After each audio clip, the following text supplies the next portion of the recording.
श्री सीताराम हरिवल्लभ भगवान के प्रिय भक्त। भाग 13। श्री विदुर और उनकी पत्नी विदुरानी जी। तो मांडव्य ऋषि के श्राप से यमराज को दासी पुत्र बनना पड़ा, जिस रूप में वो धृतराष्ट्र और पांडु के भाई बनकर विदुर के रूप में उन्होंने जन्म लिया। यमराज जी तो भागवताचार्य हैं और अपने इस दासी पुत्र के रूप में मनुष्य जन्म लेकर भी वे भगवान के एक परम भक्त और धर्मपरायण ही बने रहे।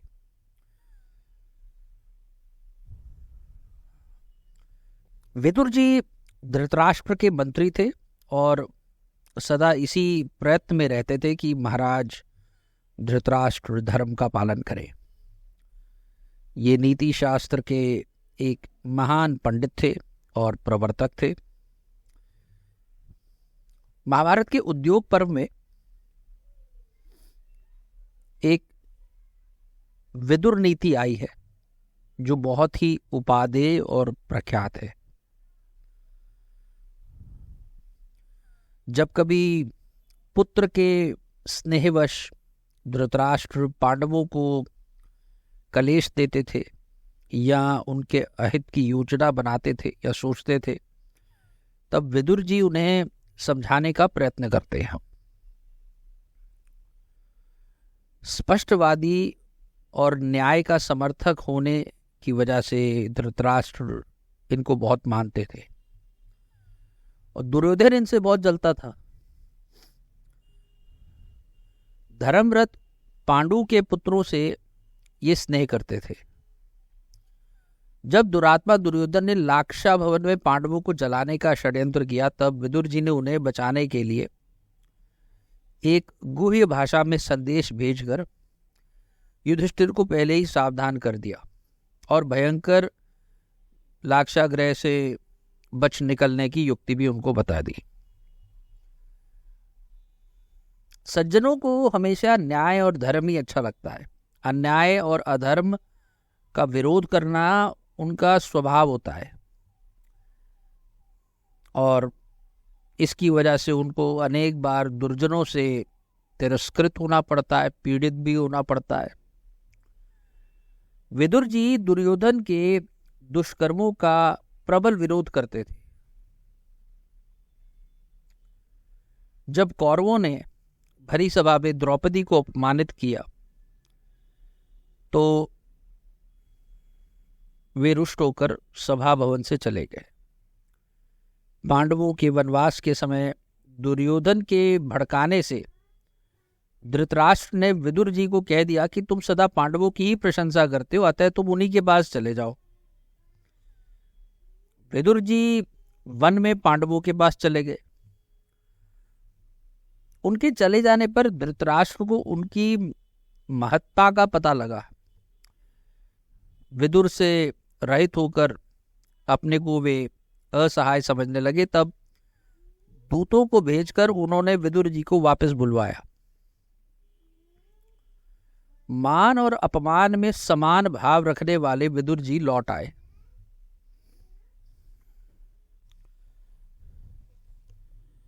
पांडवों के वनवास के 13 वर्ष कुंती देवी विदुर जी के यहाँ ही रही थी। जब श्री कृष्ण चंद्र संधि करने पधारे, तब दुर्योधन का स्वागत सत्कार उन्होंने अस्वीकार कर दिया। उन मधुसूदन को कभी ऐश्वर्य संतुष्ट नहीं कर पाता।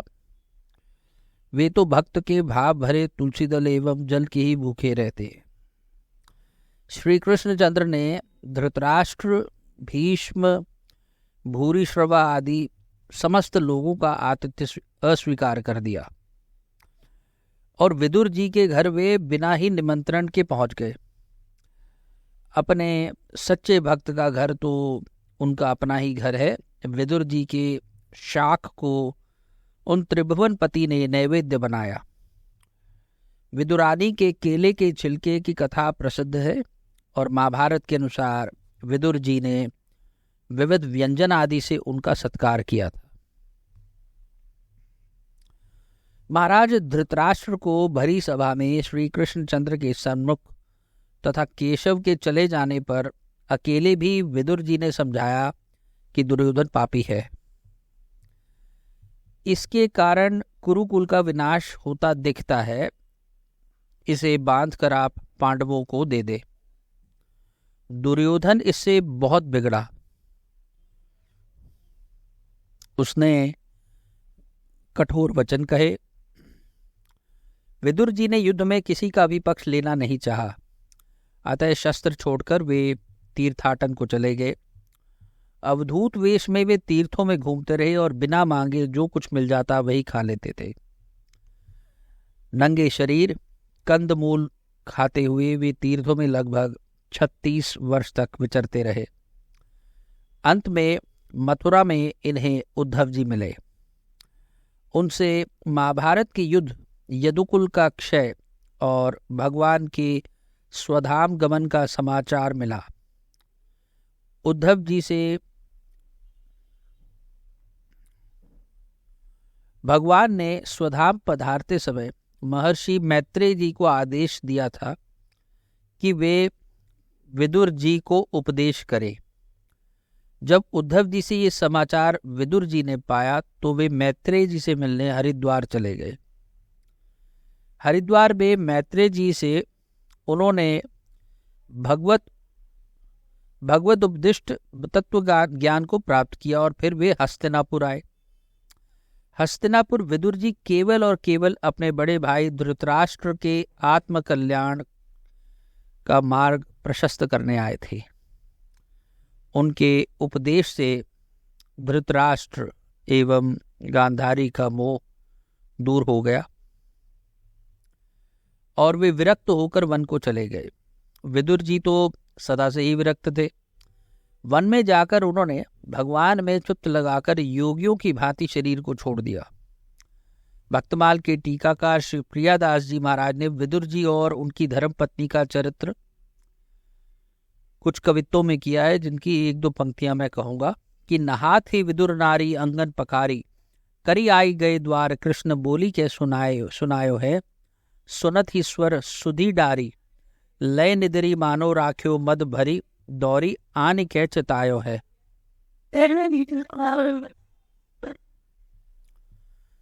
जिस समय भगवान श्री कृष्ण विदुर जी के दरवाजे पर पहुंचे उस समय उनकी स्त्री स्नान कर रही थी। आते ही श्री कृष्ण ने बाहर से आवाज लगाई। विदुरानी जी ने सुनते ही श्री कृष्ण की आवाज पहचान ली और अपनी सुध बुध भूल गई। जैसे स्वर में कोई बहुत आकर्षण हो, वस्त्र पहने बिना ही वे जो की त्यों दौड़ी आई और किवाड़ खोलकर भगवान के दर्शन किए। भगवान ने जब उनका यह हाल देखा तो झट से कमर से लिपटा हुआ पीतांबर उनके शरीर पर डाल दिया। अब विदुरानी जी को होश आया तो वह बहुत ही लज्जित हुई और जल्दी अंदर आकर उन्होंने अपने कपड़े पहने। इसके अनंतर वह श्री कृष्ण के पास आकर बैठ गई और